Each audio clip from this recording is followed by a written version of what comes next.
Welcome to Wednesday in Westeros. I'm Taylor Trask. I'm Todd A. And it's another episode 6, Blood of My Blood. I'm not quite sure what that alludes to, but we're going to talk about it today and a whole lot more. That's that Dothraki saying, right? That yes. Which is weird. And after last week, I mean, last week was so effing amazing. Hold the Door, which had such a sort of twist, surprise. It was such a fitting title. I think everybody might have been, like you, myself included, might have been like looking for like, oh, what is Blood of My Blood? What's that going to mean? And we have an ending that sort of kind of alludes to that, but it wasn't the sort of game changing episode. I mean, let's be honest. Last week, the Hold the Door episode was probably the pinnacle of the season, and so not that everything's going to be worse, but we're definitely kind of after rising to the top of the mountain, we're going to kind of start sliding down again until maybe the finale. But I wasn't disappointed in this episode at all, where there have been a lot of seasons where there's something super dramatic and then the next episode is so quiet and slowly paced, and this one I felt like they kept it up. The rhythm was still there. It wasn't terrible. It wasn't. Don't get me wrong. This is not a return to season 5's. Right. You just can't have two big, huge episodes back to back. I guess. You know. And that's. But we did have a major reveal. We had a couple of things, but one big, huge reveal. Honestly, that. Yeah. Well, we'll just jump into it. I will say we'll kick this off with. I had made this note right after the show that. It is increasingly hilarious to me how the show is just sticking it to George Martin. At least that's how I interpret it. Well, wait, in what way? Because like as we found out after Hold the Door, that was something that they admitted in kind of the behind the scenes little featurette that follows each episode, that they went and drudged out of George a couple big huge plot reveals, and that was one of them. So that's something he actually. Oh, really? Oh, yeah. I didn't even watch the behind the episode after that episode, which is funny. I didn't either at first, but somebody mentioned like, oh, you may want to watch that. They talk about where they got that plot idea from of Hodor, holding the door, and that was from their mouths, a direct from Grimm plot point that they adopted. But then that just raises so many questions. Like, if he knows those things, just write them down and put them in a book, man, and publish it.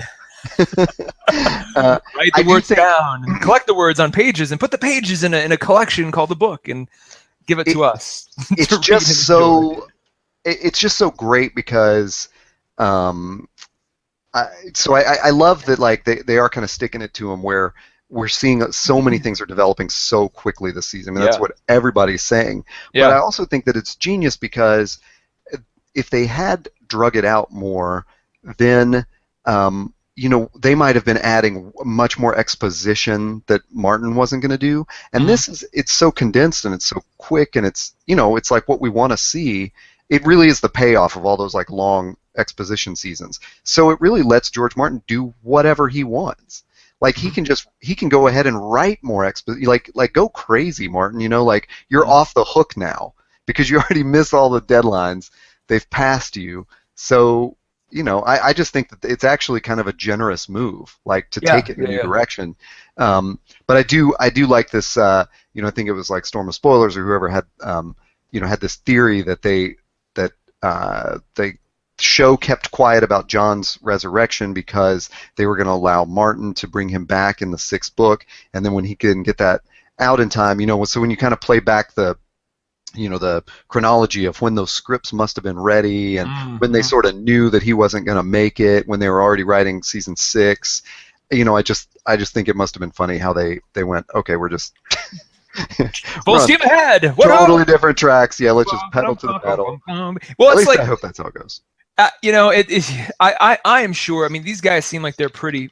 They hold Grimm in kind of high reverence, so they're not gonna. They're not like certain TV writers or showrunners who are like, the book is the bastard stepchild. We're doing what we want. They seem to have this entire time been pretty loyal to Grimm. Grimm's origination of the story and kind of being the father of the story and what he wants. I mean, let's not forget George R.R. Martin used to write an episode of Game of Thrones each season.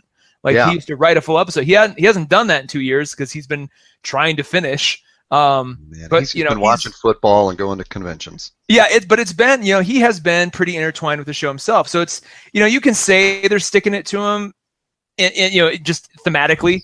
But I wonder, I wonder how much more can they do before he just kind of throws up his hands and says, you know what, there is no more books. This and just does kind of a compendium or kind of like a World of Ice and Fire 2, right? Where it's like little stories that he wanted to flesh out more. Because I just see him.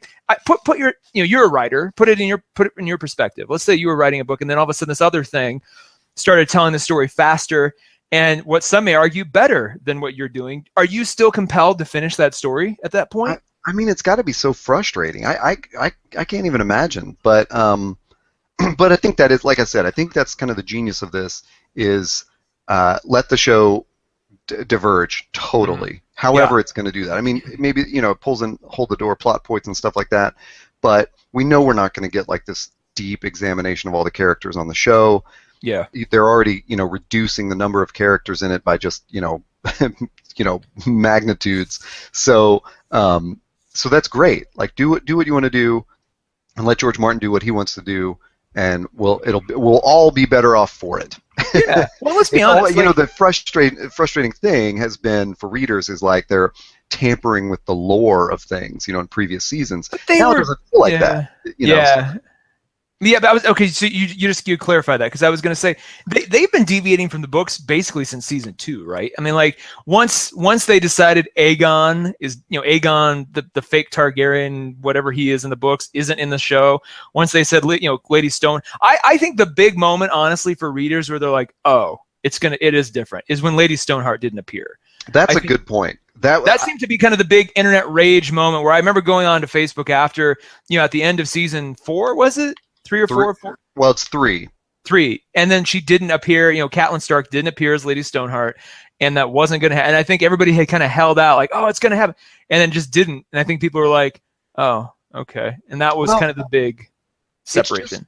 It was we were denied like a, after the Red Wedding.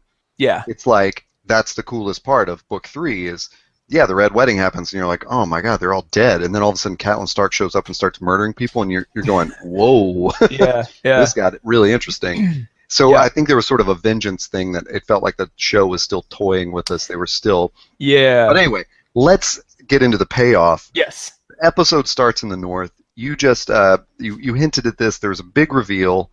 Yeah.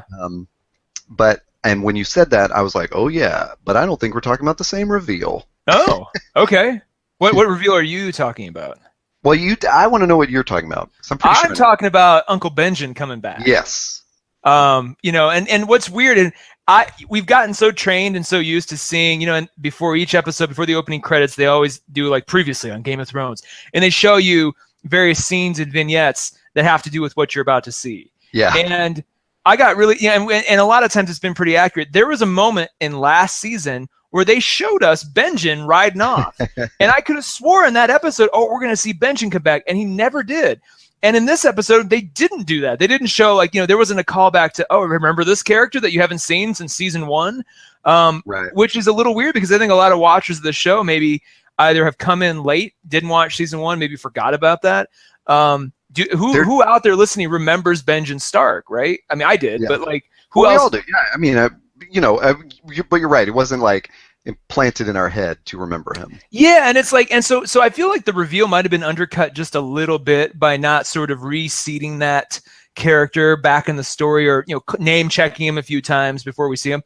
I mean, I get it. If you're a loyal watch, if you're binging this thing from 1 to 6, you're gonna remember that pretty easily. But it was a cool reveal nonetheless. It was cool. I mean, and number one, it's like let's for the 90th time say, if this was season 5, this seems like something they would have drug out yet again. Like, he won't pull down his scarf, and we'll have 3 episodes of them palling around with this guy before he says who he is. So right off the bat, he's like, hey, and then he pulls down the thing, and it shows that it's freaking Benjen. It's the same actor, thank God. Can you imagine if somehow he died or his contract wasn't renewed or something, that they pull in a different actor for this? But yeah, it was cool, and it was like, he had to explain to Bran who he was, which I think was helpful. But that was, it was cool nonetheless to see him alive. and I would say for you, as a book reader, he in the books hasn't been revealed yet, correct?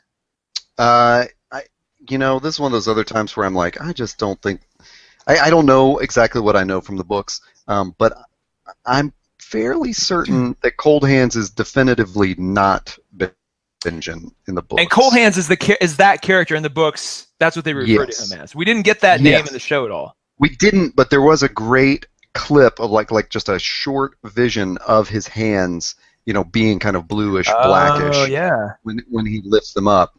That's definitely who he is. Cool. Readers are definitely disappointed that he is not riding a giant elk, as he did. In the books, he does. In the books, it's pretty badass. Yeah. And he joined the. We talked about this actually, I think, in our last episode, that he joined their adventure when they get to the other side of the wall. He's the one that leads them to the Three-Eye Raven, I believe. God, I could be so off now. I have no idea. But he's also the one that explains the magic properties of the wall and says he can't travel south of the wall because of the magic imbued in the wall keeps him as a partial White Walker out of the land of men.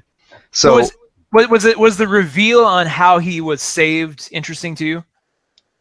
Well, how he didn't get turned completely? I think it kind of, last week I made a comment of how it was just too easy how the children, created the White Walkers. Like, it's just like magic, they just drive this stake into this man, and all of a sudden they've started the White Walkers. Well, specifically Dragonglass. Like, that was... Right. That's what I didn't realize, that they were plunged into that guy, or what it was, which is really weird, because Dragonglass, A, can kill a White Walker and a white. Right. And B, it's more, that's the physicality of fire in this world. So it's weird that plunging that into a guy would turn them into the embodiment of ice, Yeah, there's some strange rules there, right? And, yeah. But so anyway, I think it kind of justifies it, because it's sort of like, okay, now we can see a different part of that magic. Maybe all their magic is sort of interrelated. I don't know. It just made me feel a little bit better about it. Like, okay, they don't just have this totally random fire and ice magic. They have sort of a way of manipulating it, to save people from becoming the ice, and use the fire and stuff like that. So I was pretty down with the reveal. It kind of makes the children, honestly, seem really a lot more mad scientists and less like hippies of the forest. Like, they seem more like, what's the new Maester in King's Landing now that Cersei sort of recruited in? Not Pycelle, the other guy. Well, I'm just gonna Frankenmaester. What the hell? Yeah, Frankenmaester. We'll call him that. Well, the guy who created the new undead mountain. That yes, guy. He's not actually a maester. He was not given. His chain was taken away or something. He's the one that sewed up Jaime's hand. Gotcha. But he's been given basically all of the Maester stuff except for the title, right? Because he's been given Pycelle's headquarters or lab or whatever. Like, seems like there's a lot that Pycelle is very unhappy about. Right, because he would experiment on the dead bodies and do that kind of stuff. And in the whole the Maester conspiracy, where they may have been sort of the monks of the place that did away with magic and killed the dragons. It does kind of fit in. Qyburn is his name. Qyburn, there we go. It does kind of fit in that where Qyburn is playing with magic and really wants to know everything he can do. Yeah. And they kick him out. Because that is not what their purpose is. Wouldn't it be interesting if Qyburn turns out to be a crucial link in stopping everything north of the wall? I absolutely think he is. I kind of, well, not maybe not like the huge role, but I think that's kind of an important thing there. Like, he and Sam somehow, and we'll get to Sam, don't worry.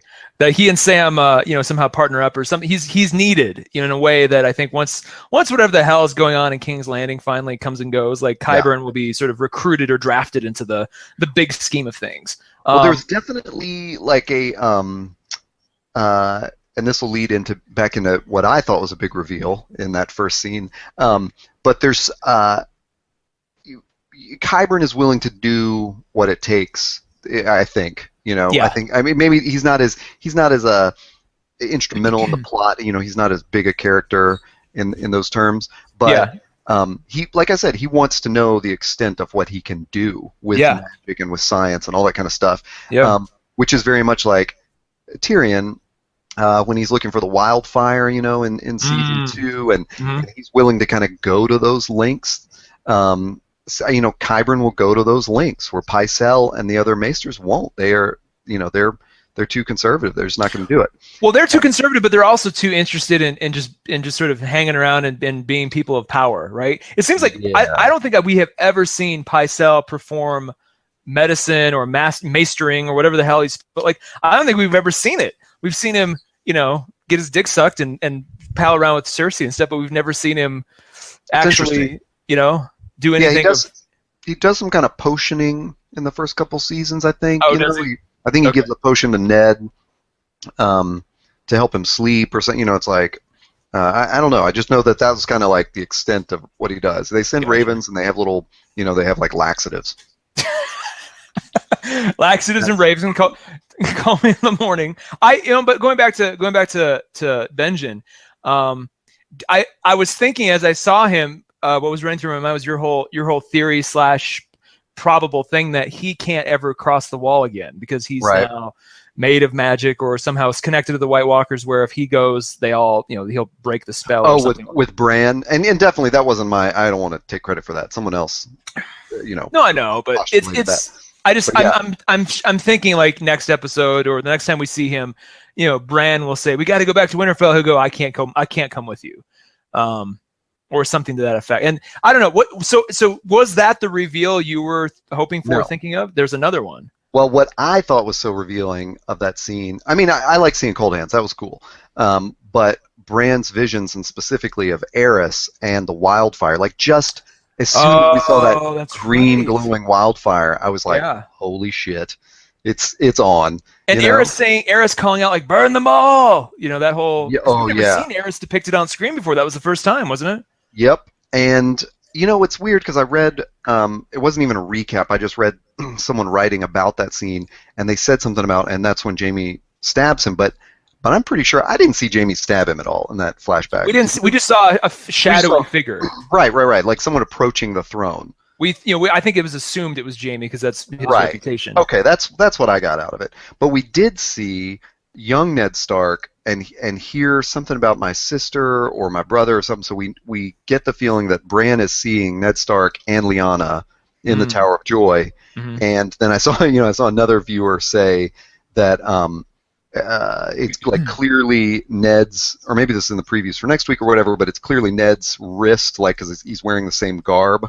Oh wow. Oh shit! No, we do see Jaime. You're watching it as we speak. Yeah. But where we for see those at home who can't see what we're seeing, and with blood on it, sort of showing like this is the blood of Lyanna that came from her giving birth to, of course, secret Targaryen. So, are you still of the mind that either Bran or the original Three-Eyed Raven were the ones that made Aerys mad or made him? Oh, did I? I don't think I ever postulated that either. But you threw it out there last time. Did I really? Yeah, or you threw it out as a possibility. I don't know how married you were to the idea, but it seemed like that was something now that and I've heard other people say, well, no, they're responsible for turning Aerys mad, and I'm of the opinion that, well, no, if Aerys is mad, I mean, it's a fine idea, but they've long suggested that because the Targaryens inbred, that made crazy kids, and it's even sort of mirrored in the idea of Jaime and Cersei inbreeding, and Joffrey was crazy. Exactly. So I'd rather it be that unless they created him. Like, well, I think I was getting more at the point of that we were kind of riffing on Daenerys being the villain, and that sort of I was kind of riffing on that interesting twist of like, what if the White Walkers are actually the good guys? Yeah.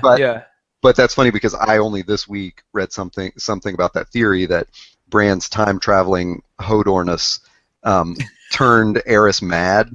Like maybe this vision of Bran becoming, all the visions Bran had, maybe he put that wildfire idea in Aerys's head. But even more so. So I've seen people say that that Max von Sydow was somehow a Targaryen at one point. And oh my gosh. Yeah. So he was a Targaryen at one point. He became the Three-Eyed Raven. He tried to change the past, found out it turned Aerys mad, which is why he's so militant about Bran not lingering, or when Bran shouts out to Ned, he's like, hey, no, you can't change that, thinking that, oh, I did this once and it fucked everything up. I'm not, he can't do that too.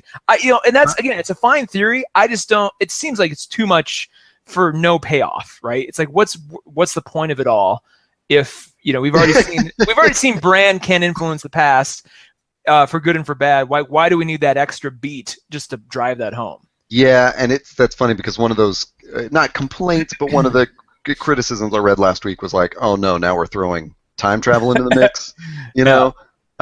So yeah, I agree with you. I think that's, I don't know, it's like too cutesy or something. It sort of wraps it up in this weird, so many time travel stories end up that way of like, oh, but you don't know that they, what you watched just got erased. And sometimes it works. There's Days of Future Past, but sometimes it's really goofy. I feel like they're going to use it sparingly enough where it will matter, and not just because as soon as you use it too much, then the whole show becomes about that, and then everything else matters even less, right? So it's like you got to be really careful. I will say this: as I was watching that first scene with Mira and Bran and the Vision and all that stuff unfold, for some reason, and it wasn't even anything in the show or what I was seeing on screen, but for some reason in my mind, it pretty much clicked that I am now firmly in the camp that Mira is the third dragon. She is Jon's twin sister, and we're gonna find out. And you think about it this way. I know this is obvious. This has been posted everywhere if you just Google anything. But it's revealed in Bran's flashback that Howland Reed survived. Right? He's the one that stabbed But didn't he stab and then died sort of like? But how can he have? But okay, yeah, maybe. But if that's the case, then how can Mira and Jojen say that they're Howland's kids? I agree. How did Howland survive? Because those guys are still young at the time, right? How did they go on to have? And Jojen's way younger. Jojen's Bran's age. So how did Howland Reed? I still hate that freaking name. Crazy Howland Reed on a Monday afternoon? How did he live? So think about the fact maybe he was severely injured, but you think you go all Star Wars A New Hope on him and say, hey, she had twins. Ned, you're going to take one. Howland, you're going to take another, and we're not going to talk about this again. Like I would, as we've seen it a million times, but it would be cool to have that be the case, only so that Mira has more to do. Because I'm watching this whole time going, okay, Jojen died, and he died a death that made sense, a very noble death, very Hodor-esque death, trying to protect him.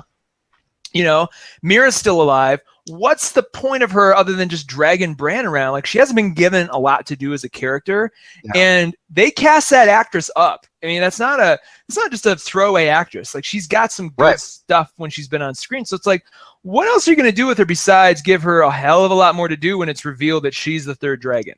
And again, for the record, I do not want it to be Tyrion. I just don't. And I'm almost, before I said, I don't want it to be Tyrion, but if it is, it is. Now I'm to the point where I'm like, I don't want it to be Tyrion. And if it turns out to be him, I'm going to be kind of mad. Because it just feels like it betrays a lot of stuff they've set up if it is Tyrion. I can see that. I don't like it to be Tyrion. I may have, maybe I did claim to be on Team Tyrion at one point. I know you're hashtag never Tyrion. Hashtag never Tyrion. I think it is. I don't like it because it's kind of like obvious in some weird way. It's like exactly. He's the third guy. Like he's the third main person. No. But I think you're right too about the story. But we it discounts a lot of his story. Yeah. If he just becomes this guy that. It takes away his heft as a character. It takes away a lot of the stuff he built and worked on for himself. If all of a sudden he's gifted this like magical, like you're the secret, this other thing, and it's like, well, what we've seen 5 seasons of him struggling and fighting to prove his name and prove his worth, and it's like now you're just going to throw him into this. When it's like, I have a new theory. Yeah. Let's hear it. We haven't even gotten to the second scene in the episode. Oh, we'll cruise through all that stuff. My new theory is that we haven't seen the last of Gendry, and that he might ride the third dragon. Really? It's just a stupid idea. It's Gendry, not really a theory. The bastard son of Robert Baratheon? Yeah. Huh. Because last time we saw him, Well, Davos was sending him off in a boat. Yeah, he had to teach him how to row. That kid has been rowing for 3 years. I'd like to believe that he rows out and Davos goes, nods his head and turns around and like this, what we don't see is like a sea monster immediately just gobbles him up and that's it. Kraken just takes him down. Yeah, just he's like and Melisandre's like kind of standing, Melisandre's standing from the podium of the castle, going, huh, just like, None of it makes any sense because he disappeared and we never saw him appear anywhere, which is fine. Yeah. But when Melisandre went to pick him up, presumably from Storm's End to King's Landing, or in the middle of nowhere, actually, because he was with the Brotherhood Without Banners, she got there in like a half a day. Yeah. It's like the scale of this land is very weird. But anyway, I was just throwing that. I'm just kidding around about Gendry. I don't think he's. Yeah, but wait. You. As you were saying that, I'm reminded of when Melisandre and Gendry met. And I need to go back and watch exactly what was said, but it seemed like she talked him up pretty. There was something about how she was describing him and like what she was saying about him that seemed a little too reverent. Seemed a little too like, the Lord of Light really likes you, and it's just like, okay.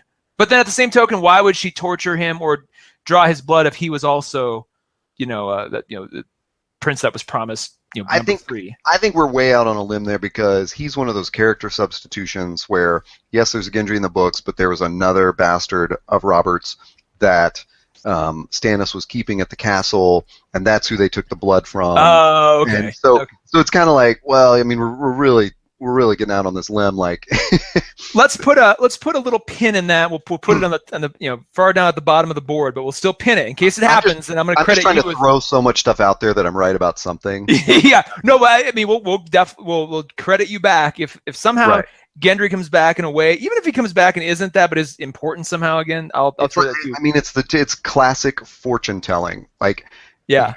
You got to say so much garbage because if you just say one thing that comes true, that's all the people are going to remember. Let me ask you this though: and play it logically in your head. If Mira isn't the third dragon, what's the point of her? So I don't really want to get I don't want to get too far in this rabbit hole, but I have a feeling that.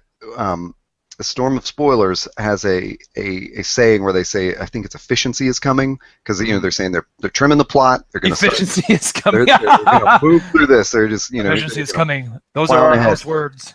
I think part of that efficiency is that we are going to see a shit ton of deaths of people we thought were important. And I have a couple calls there that I'm really afraid to put out there. No, do it. Just not this episode. All right. So there's a teaser for you. Maybe I don't know. It comes back up or something. But I hate not saying it because then I'm like, oh, as soon as that person dies, then I'm gonna go like, I called it, and no one's gonna believe me. But I just feel like it's gonna be like the wolf, man. When Bran's wolf, like just turns into this like mist of blood and fur. Yeah. I just have this feeling that like that's going to happen to a couple of beloved characters, and you're going to go, holy shit! Like we just lost Mira for no reason. But Mira, okay, I would agree, and I would agree that will serve the story well. But Mira hasn't been given enough to really be beloved yet. She's kind of been in this weird gray zone where they cast up a really good actress, and they haven't given her a lot to do, and it's like so you can't really. For them to kill her off would be like, and unless in the books she was just always meant to be a tag along and nothing else. But the way the show's treating her is with increased urgency, right? Right. And it's like, and if that's all leading to just them axing her, I just don't. And I just feel like. Let me back you up on that because what the show has done consistently is they'll cast someone really good in a role, and it'll seem at first like they don't have a lot to do. But we just sort of know, like, I mean, they've done it over and over again, whether it's a big name person or not, where, we'll just see something, we'll see a glimpse of, like, I mean, let's just think of Bronn. Like, Bronn shows up, and it's like, he's just any other dirty sellsword, and then he turns into, like, everybody's favorite for a couple seasons, Yeah. So I do think, I think you're right in that aspect of, like, they figured out, whether it was planned all along or not, like, Mira has a role to play, and they cast someone to play that role that you maybe didn't expect it from. You maybe thought she was going to be cannon fodder, but she wasn't. I'll say one more thing about it, then we can move on. Yeah. It feels like one of those things where even if George R. R. Martin was like, no, Aegon in the book is going to be the third dragon, and he takes it that way and has the ending that they all arrive at the same destination. But what if the show's like, okay, we know everybody knows about R plus L equals J. Like, we know everybody, even like casual viewers now are hip to that rumor. They gotta know.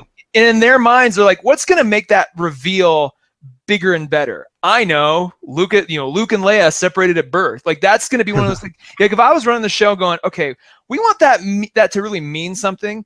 And it also strikes me like, okay, we know they didn't show us inside the Tower of Joy yet. And if they're saving that till the end, and by this whole time they're like they've been planting it in the show. They've been very deliberately pointing us towards Jon being Rhaegar and Lyanna's son. But I just feel like for there to be a holy shit moment in this show at that level, there's got to be another one. It just seems like that would make so much sense. Again, if it doesn't happen, whatever. But I feel like every the more I think about it, the more cards are stacked in Mira's favor. Well, so a couple things. In the books, Jojen's not dead, I believe. Oh, really? And so I don't know that Martin would. I think this is what we said when we brought it up before. Is that I think that this is a theory that is show only. If Mira's a Targaryen. But I got another wrinkle to throw in there too, which is along the lines of Daenerys being the villain, which more and more people are piling onto. I saw Joe Robinson talk about it this week too, and she brought up that it's been like a long book reader theory, which I had not heard until a couple weeks ago when we talked about it. But I mean, if she is the villain, then why would Jon ride with her? Like, I think that's. What if the three dragons are like Euron Greyjoy, her, and Grey Worm or something? Yeah. And Jon and everybody is the just people are opposing her. Yeah. So I don't know that. In other words, like, maybe Jon is a secret Targaryen, but maybe that doesn't really have anything to do with him being one of the dragons. But if you think about it, maybe Daenerys is the big bad of season 7, part A, right? And then they all, they have to all come to terms with it so that they can fight the White Walkers in season 7, part B. Because isn't it definitive now that they're splitting season 7? They're doing the Breaking Bad and doing like.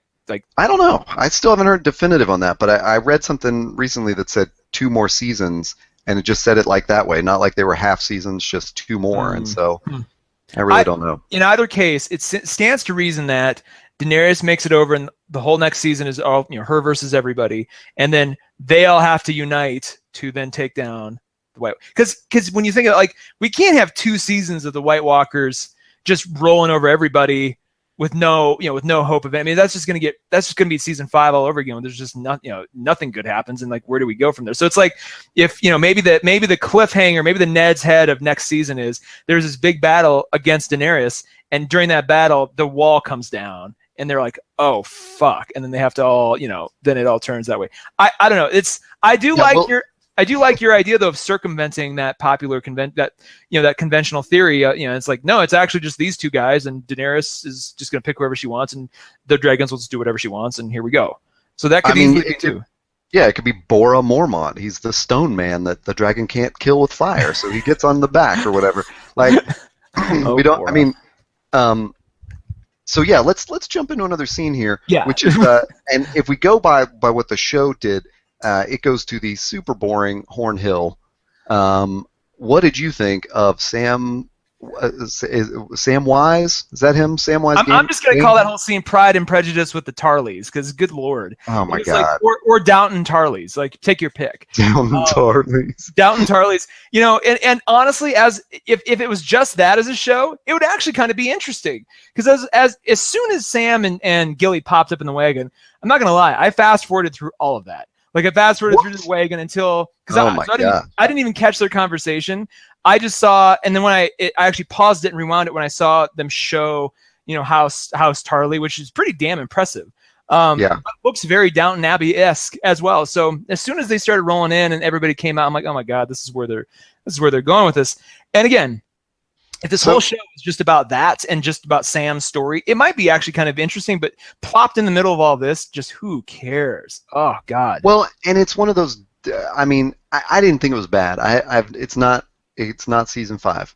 But I did feel like it had a little bit of the rug pulling thing going on where it's like, there's this huge drama about, Sam brings his little Sam and Gilly to the house, and then shit goes down with his father, which we all knew would happen. Like, Sam has known this his whole life, and then Sam's big reaction is, "We're leaving tonight. We're a family." Yeah. Well, then why did you even show up? I mean, what is wrong with you, Sam? Why did you even show up, and why did they not give him any character? It's like he was reset to 0 again from when we got more character from Gilly. Yeah, exactly. It's like reset. He's back in season 1. I was really hoping that we'd see him stand. I'm like, okay, if they're going to show us this, then at least show us him standing up to his father, and exactly. And none of that happened. It's just like just a big fart. That's what we're going to call you, Big Fart. Yeah, we'll come up with some pun for how boring the Tarleys are, but let's bounce to King's Landing. Yeah, where we did see your prediction came true. Which frustrated me. It came true mostly. Like, I was still suggesting that there would be a more violent way to. I was actually surprised the High Sparrow really played it. He played a really strong hand without any bloodshed. I thought there'd be my pet theory was he and the Faith Militant had infiltrated King's Landing in the hearts and minds of the people so much, and you even saw it in the shot. You saw the house.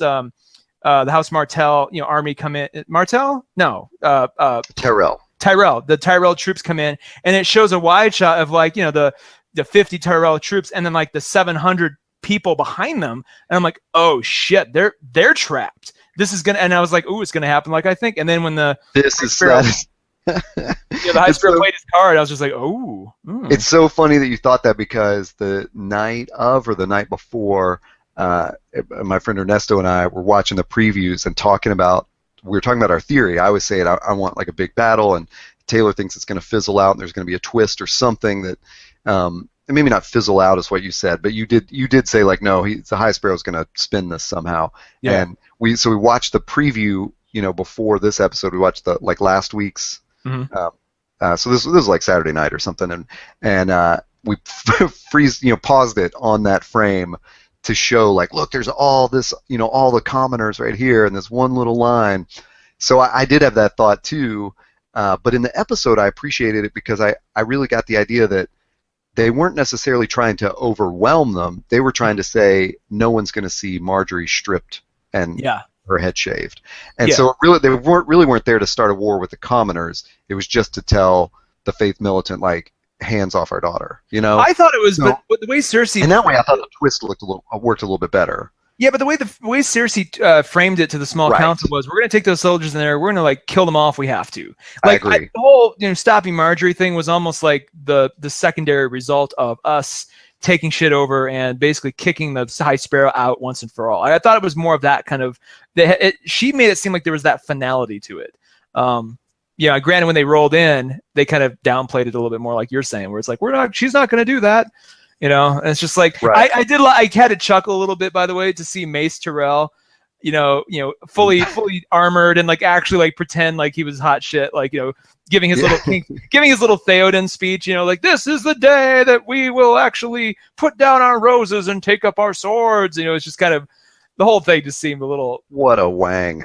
Ridiculous. And it was so. I appreciated the expressions from Jamie, but it was almost like, we don't even need that. We're all at home rolling our eyes. Yeah, exactly. We get that you are our avatar in this, but just when we're talking like storytelling and logic, why in the hell would they bring Olenna? Thank you. A battle. Like, that was ridiculous. That like this cart would. That's what I thought. Oh, okay. So they have a different idea. They're trying to pull a strategy move of, we're taking our daughter back and blah blah blah. And so it turned into more of a strategy session. But I agree with you. Like, Cersei made it sound like, no, we're going to rain some blood and fire down on these people. I thought the cart was actually an empty cart for Marjorie to get into, and they'd roll. I thought so too. When Olenna stepped out, I was like, what the hell is going on here? Yeah. Although it was worth. It was like Mace. It was ridiculous, but it was worth it just to have Mace go, what is going on here? And Olenna to go, he beat us, you fool. And I'm assuming am I correct in assuming that Olenna is Mace's mother, or is he her mother, or she his mother-in-law? Do we know? I guess she's his mother. I'm She's sure. the queen I'm sure mother. this is documented in all the crazy, The family tree of Westeros. I should bust out my book. I'm sure it says it in the World of Ice and Fire. I should effing have it. So we're sure that Marjorie's faking it, right? Like she's playing some. Yeah. What is Marjorie's end game here? I don't know. She seemed a little surprised and sort of turned on, honestly, when the Tyrell army rolled in, and she was about to. It seemed like she was about to do what she had planned, and they rolled in, and then Tommen comes rolling out. And it's surely she's got another game going on, which is at this point, what could it even? As I really don't care, but what could it even be? What could she gain from all of this? Well, I mean, all I can think of is that she is looking out for her brother. Yeah. And she didn't want to get rescued if Loras, was gonna, like, she realized like they're not gonna be able to, get him out or something. Yeah. From last week, he was too weak to sort of. Yeah, he was totally reeked, and he couldn't, muster up the strength to fake it like she was. Yeah. So she decided, I'm gonna play this from the inside. Yeah. That's all I can think of. But I mean, it was one of those moments where I'm like, wait, does the show really think we're buying this? Yeah, no, I mean, I don't think that. I don't think that. Go ahead. Sorry. Well, I was going to say it was pretty weak sauce, though. I mean, for all their bluster, Jaime and Ciri, like it shows what shitty parents they still are, and that all their bluster, they kind of took their eye off the game and let Tommen talk to the High Sparrow enough to where he was, that Jaime didn't know Tommen was already at the Sept is a little weird. He's supposed to be like the lead guard, right? The lead Knight's Guard for Tommen, and he didn't even know his own king/son was at the Sept. Like, come on, what? Yeah. Just that whole oversight really drives me nuts. I don't think they would have let that happen. In the world, they. Yeah, but couple big plot holes. You bring the Queen Mother to the. Like you bring Olenna to a battle. You let Mace lead the army in. And then Tommen has somehow snuck out without his Kingsguard. I'm not gonna lie though, it would be really fun to see Diana Rigg like take a a club or something to start beating the shit out of militant faith militant, because Diana Rigg can kind of do whatever she wants. But I don't know. That would be awesome. Well, one other weird thing about that scene is, so when the Kingsguard does march out behind Tommen, I'm pretty sure that all their breastplates are suddenly new breastplates that have the 7-pointed star on them of the faith. Ooh, good point. Because it's something about that did seem a little different, and I couldn't put my finger on what it was. Like when they rolled out. At first I was like, oh, he's got a new Kingsguard, and then I was like, wait, is this supposed to be his Kingsguard that they, somehow they spent the night like, in the smith, like hammering out these new breastplates or whatever. Well, and they lingered. The camera lingered on them for a little longer than you think too. So it kind of would, like, there was sort of a slow close up of one guard as he approached, and hang on. So it was very weird how quickly they got that together. You are right. I'm rewinding it now. There is a 7-star breastplate. Wow. Yeah. In some way, that too might be one of those plot hints that they got from Martin, because he, in the books at least, what I recall, again, the fuzzy memory, several years of reading these boring ass books, there's definitely like more, like we've talked about a couple times how the faith militant like ascended really quickly in the show, and in the books it was a little bit more gradual, and there's definitely in the books a more of a feeling of like that the faith and the crown had kind of split, where they used to at one time be very strong.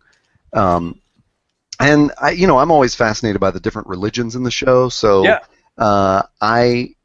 it's interesting to me. Wherever they're going, I did sort of wish for some butt kicking and didn't get that. But I did really like the smug as hell look on Jonathan Pryce's face. Man, as that scene closed out, with the High Sparrow was like, ha ha ha ha. Like he really. It's more than obvious that dude is not the Buddhist he pretends to be. He is as manipulative, if not more, than Littlefinger himself. He's a little finger in Buddhist clothing or hippie clothing. Yeah, and the other smugness that is surely going to come back to bite her in the ass is how smug Cersei is about who she has now called Sir Gregor and the Mountain. I love how the show is just like, we're not even going to pretend that his name is Robert Strong. It's the Mountain. Yeah, I'm kind of be in the trial by combat. Yeah, I'm kind of grateful for that. And I like that they threw it out there in the beginning, like, this is, Qyburn's like, this is Sir Robert Strong, everybody, and they're like, well, no, it's the Mountain. It's like, well, okay, you got us. But yeah, she's throwing that out there pretty casually, like, because he was already beaten in trial by combat by a little dude, little fast dude. Little sand snake guy. Yeah. Okay, so here's a question. And I was going to say this till the end, but yet again, and thankfully, we didn't see a damn thing from Dorne this week. Yeah. What if the High Sparrow is doing some kind of secret back channel deal with Ilaria Sand, and when they do trial by combat, 3 little sand snakes come out to face the Mountain? That's funny, because I kind of wondered that too.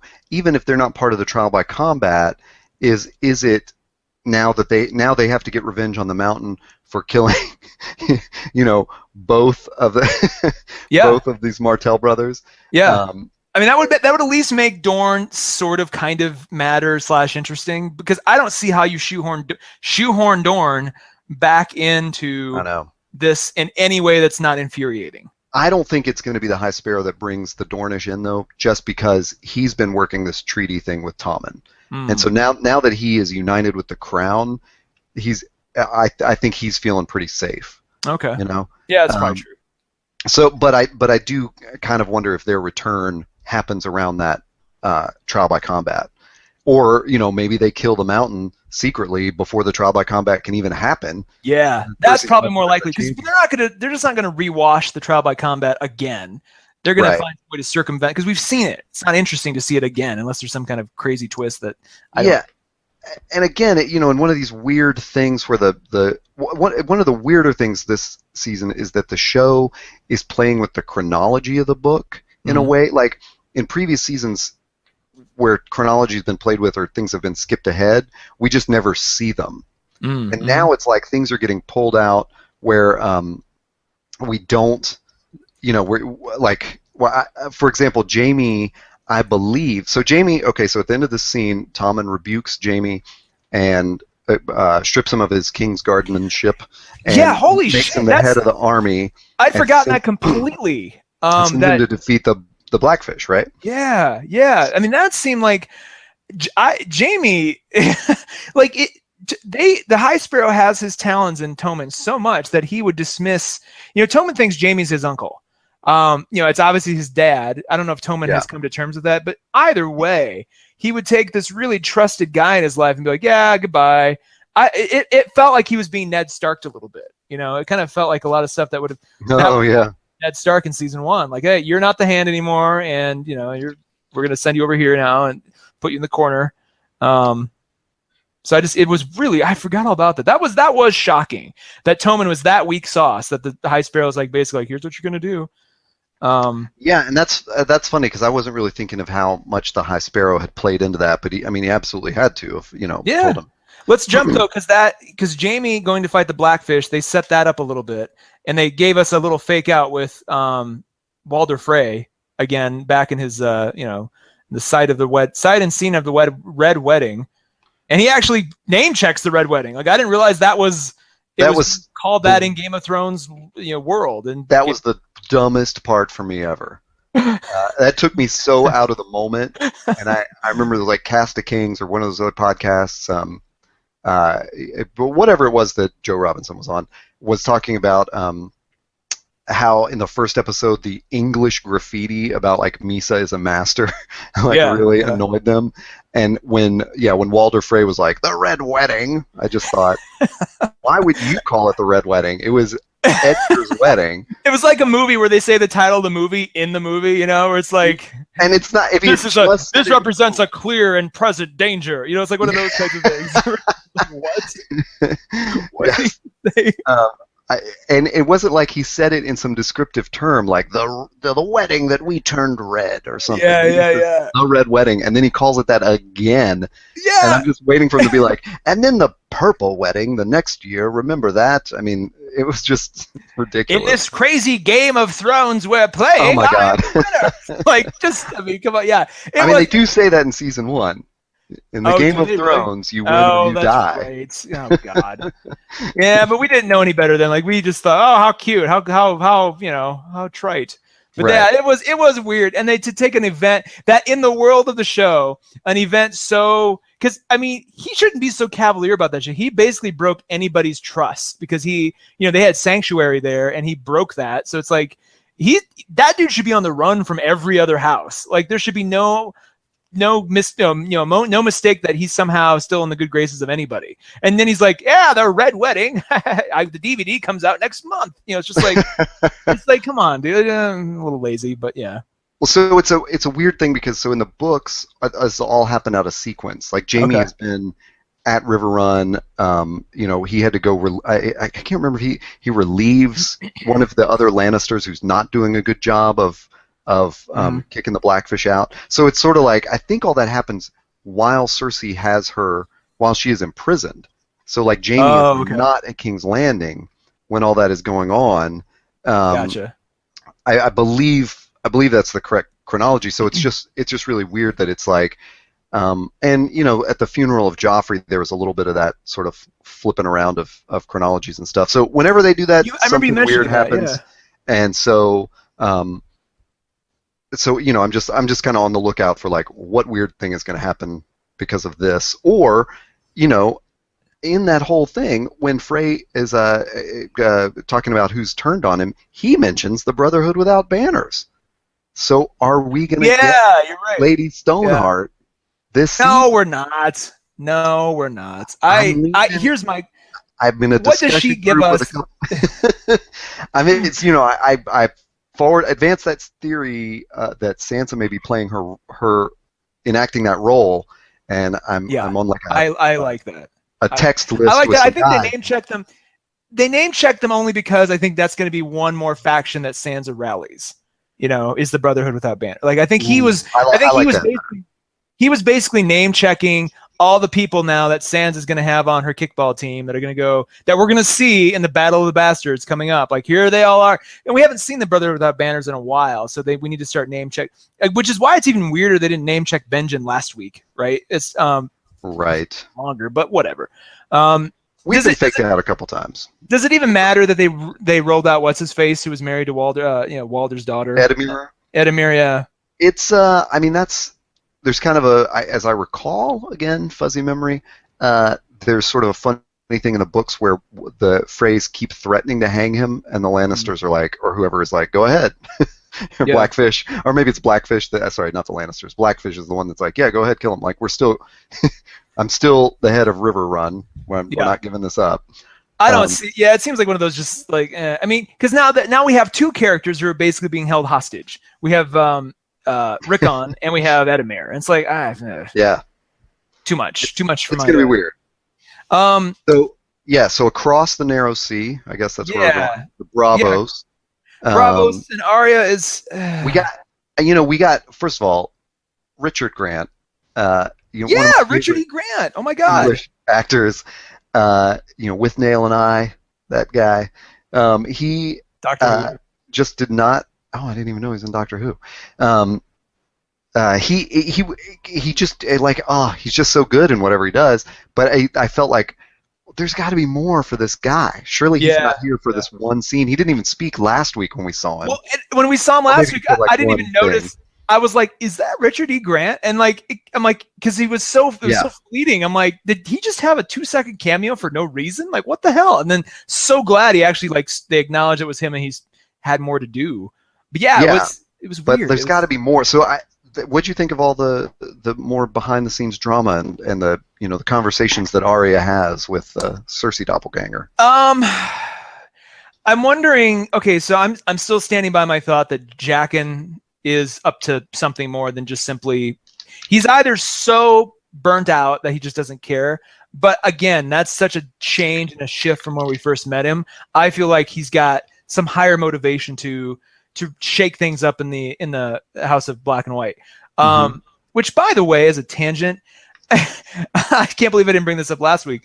Is it just Jaqen and the waif in the House of Black and White? Have we seen any other faceless men or women anywhere? Has it just been them the whole time? Yep. Seems like it, right? So that's odd, and maybe they'll explain that or rectify that at some point. But going back to the actors, like, yeah, it's it's, if you're going to cast somebody to be sort of the head, whatever they call it. My Shakespeare knowledge is waning at the moment. What do you call the head actor? Oh God, I'm going to kick myself for not knowing this. But anyway, Richard E. Grant playing that character was great. I think the woman that she was trying to kill or meant to kill, though, I'm wondering if there isn't more going on with her, right? Like, is she is she going to rip off her face and be Jaqen? Is something else going to be going? Because there was something too convenient about, her fingering Arya, backstage. Like, who are you? Like, there seemed to be more going on there. And if you're going to throw, more interesting fire, logs on this fire, give her something else. So like if Arya, flees the House of Black and White, maybe she stays with this actress, or maybe there's something more to that. Maybe that's, let me throw one other thing at you. Maybe that's the waif's mom. What? Think about this for a second. Oh, the other actress, right? We're meant to believe the other actress is the one who put in the hit on her, but that's never officially revealed. We're just led to, where they just show that other actress sort of being sinister and everything, but it's never, there's never a scene where that actress is like, oh, I can't wait for her to die. There's nothing that explicitly says that. We've seen the waif hanging out backstage, and and Jaqen never really reveals who put the hit out on that actress. So I love this theory, because what if it is the waif, and that's her we were mom? talking about last week of, like, it does seem like Jaqen's playing the waif against Arya. Yeah. We didn't predict it would go in this way. Yeah. But it all these clues are kind of adding up to that. That's a really interesting idea. And we see the way, and maybe the waif's face is different. And, someone would say, well, she was backstage, they would have noticed her. I'm like, yeah, that's probably not her real face either. So it's like, what? Right. What if that is somehow she's related to that woman, or maybe that was like the woman who like cared for her or gave her up as a child or something. And she's the one who, because she seemed really interested in Arya fulfilling this particular task. And, I think it's more than just, oh, I want Arya to fail. I think she wanted this. She has a personal investment in this actress dying. I think we're on the the edge of being able to redefine our podcast. We should just call this Storm of Speculation. All we do is dream up crazy scenarios. I mean, that is like such an interesting tangent to me. Like, because there's got to be something going on with the waif that, that why she specifically wants this vengeance on Arya. I mean, If it's simply that Jaqen is just a company man doing his shit, and the big conflict here is Arya kills the waif and then has to go on the run, I'll be disappointed, because that seems like so much wasted potential. Yeah. So much wasted potential. That it's like, what else? I just feel like there's all this whole storyline will crackle with excitement if this whole time there's been all these reveals and things, and it's like, imagine we get to the last episode of the season and it's just like reveal, and it's like, holy God, and it's like one more is just that Jaqen is that actress and he was there just kind of testing Arya in person, or because I'm just like, what if because Jaqen is way too docile right now for there not to be something else really cool that he's got going on, right? Well, and we did see, what I'd love to see was Arya retrieving Needle from her hiding place. Yeah. When she was told to dispose of it. And I know this is a reach, but there is that tie from Needle that Jon gave her. Yeah. Made of Valyrian steel that was forged by the smith at Winterfell, to Ned getting her first dancing lessons with Syrio Forel, a Bravosi, to her meeting Jaqen Hagar. It's like there's sort of like Needle to me represents that whole journey of Arya, I guess. Ooh, I love that. She has to get Needle back from is it the Tickler or is it Raph the Sweetling or one of those guys who's stolen Needle when she's taken prisoner, and she gets Needle back. It's like kind of is like, there actually a character called the Tickler? Yeah, the Tickler is the one that he puts the rat in the basket and then ties the basket to the person's chest, and the rat eats its way through. Oh, that dude. At Harrenhal, he's the one interrogating everyone and basically just letting rats kill him. Like backwater Batman villains, like the Tickler. Yeah. Like, here he is. I'll tickle you. It's like Baltrock the Leaper and the Tickler. It's like and Raph the Sweetling, and they have all these like goofy, like sort of. Actually, I'm sorry. Those sound like mafia names from the 30s. Like Raph the Sweetling and the Tickler are gonna come get you. Totally. So her picking up that sword to me was like, she would not have given Jaqen any credence if she hadn't already met a Bravosi who had taught her sword fighting. So to me that's like her destiny. That's like her. It's Rey picking up the lightsaber of Luke's. So that was like her retrieving it to me was like, yep, we've made the connection. She's back to whatever she was supposed to be. So a girl is not ready to be no one, I guess. Yeah, I don't think she was ever going to be. I never once believed that she was giving herself completely to this. It just, Well, and also after all the Clegane Bowl and Gravedigger coming out of retirement and the Battle of the Bastards and all these other like big clashes that we thought we'd see, Arya versus the Waif, man. I didn't think that was going to happen in this way. So I agree with you. Like, it'll be weird if it's just sort of like Arya has to kill her and then she runs away. But watching that sort of clash get set up was interesting. Yeah. So I think that's. Oh, I'm sorry. We got to hit the big one. We got to hit Daenerys. Yeah. It's not really a big one. I mean, really, nothing new was revealed other than Daenerys. She's just riding along. Let me go ahead. I'll tell you. I thought it was so funny in the middle of her speech when she said something about boats or whatever, and I was like, oh my God, is she going to put them all on the dragons and fly them over there like 10 at a time? That'll be hilarious. Like, she's got dragon air, Yeah. Oh, I see what you're saying. Like if the dragon just like picked up 10 Dothraki and flew them to Westeros, dropped them off and flew them back. Or like they all get on a giant ark and all the dragons lift it up and carry it over. It's I don't know. I think that I think that whole speech was to say 1,000 ships and echo Euron saying last week, "Build me 1,000 ships." Exactly. That was totally. They were just trying to put that in our heads of like, yep. That's what it is. I don't know why she had to get on a dragon to make that speech. Yeah. I'm sure it was more impressive, but I think if they had just kept riding, we didn't get any impression that like the men were, turning on her or anything. It's not like she had to win them over again. They just saw her walk naked out of a burning building. It kind of felt like one more unneeded Daenerys as a badass scene. We've seen this before. Like, we don't need we saw it last week. We don't need another one a week later. The only thing that I took away from that is, oh my God, is it Drogon? Drogon, yeah. Drogon got way bigger. Like, have you noticed how much bigger he is from when she first rode him over to the Dothraki countryside? Like, he's massive now. Which is cool because they've always hinted at like how big the dragons are getting, and it's really neat to like now that they're physically able to fly her around. It's really cool. Yeah. Otherwise, anything else in that was inspiring or interesting to you? That scene? I'm cribbing from Joanna Robinson's piece in Vanity Fair, of course, but she mentioned the look on Dario's face of like, oh shit, is she crazy? Yeah, you know what? It kind of goes. We're seeing more and more now that she might be the big villain of next season.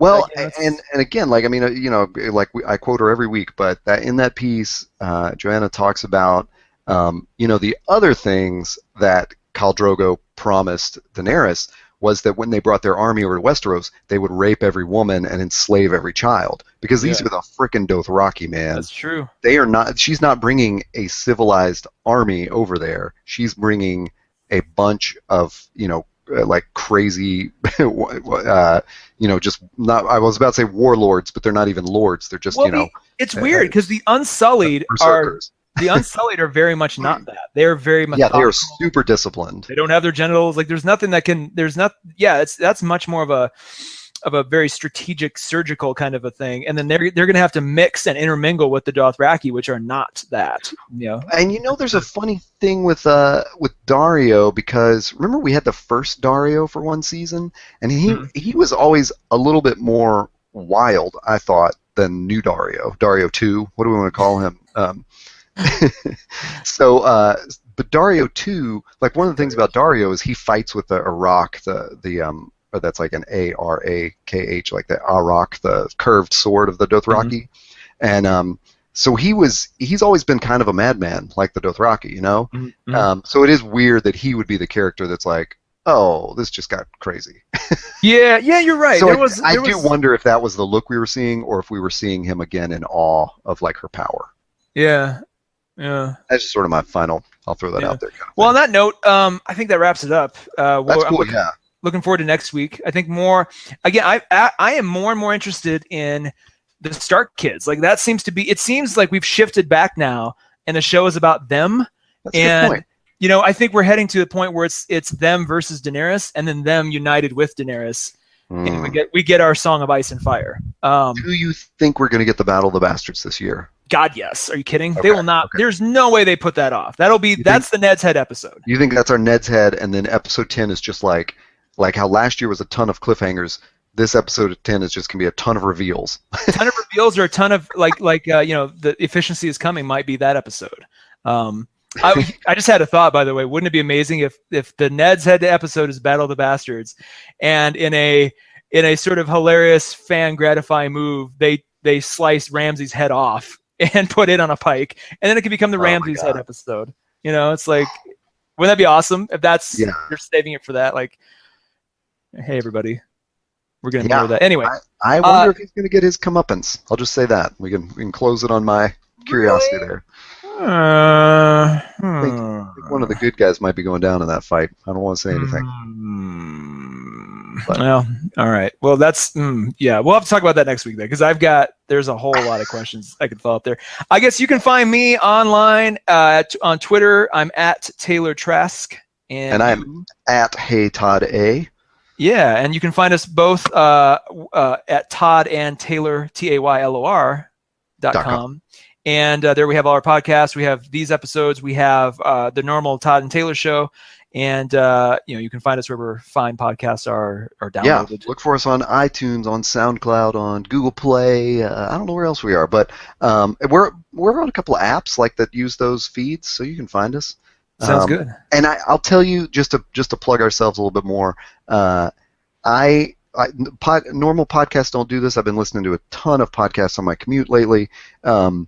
And I really like that we do our podcasts in seasons. And I think if you go back and you listen to them, especially if you go to our website, you'll see, that's toddandtaylor.com, you'll see that all the playlists are broken up by seasons. Yeah. And so there's definitely a different feel to each season. We kind of had a pilot season that we called Episode 0. We were sort of figuring out the how to do it and what to talk about. And then since then we've been like on a pretty good roll, I think. So I'm pretty happy with it. Like I like, it's hard for me to dive into a podcast when there's 1,000 episodes and I don't know where to start. With us, it's real easy. Just jump into a season. That's a great point. Oh, yeah. Well, it's been another week another Wednesday in Westeros, and we'll see you guys next week. Fleet of lands near and far, near and far. Jaqen H'ghar, Morghulis Valar, revenge will be spectacular. Jaqen H'ghar, Tyrion Scar, Cersei's bar, shooting star.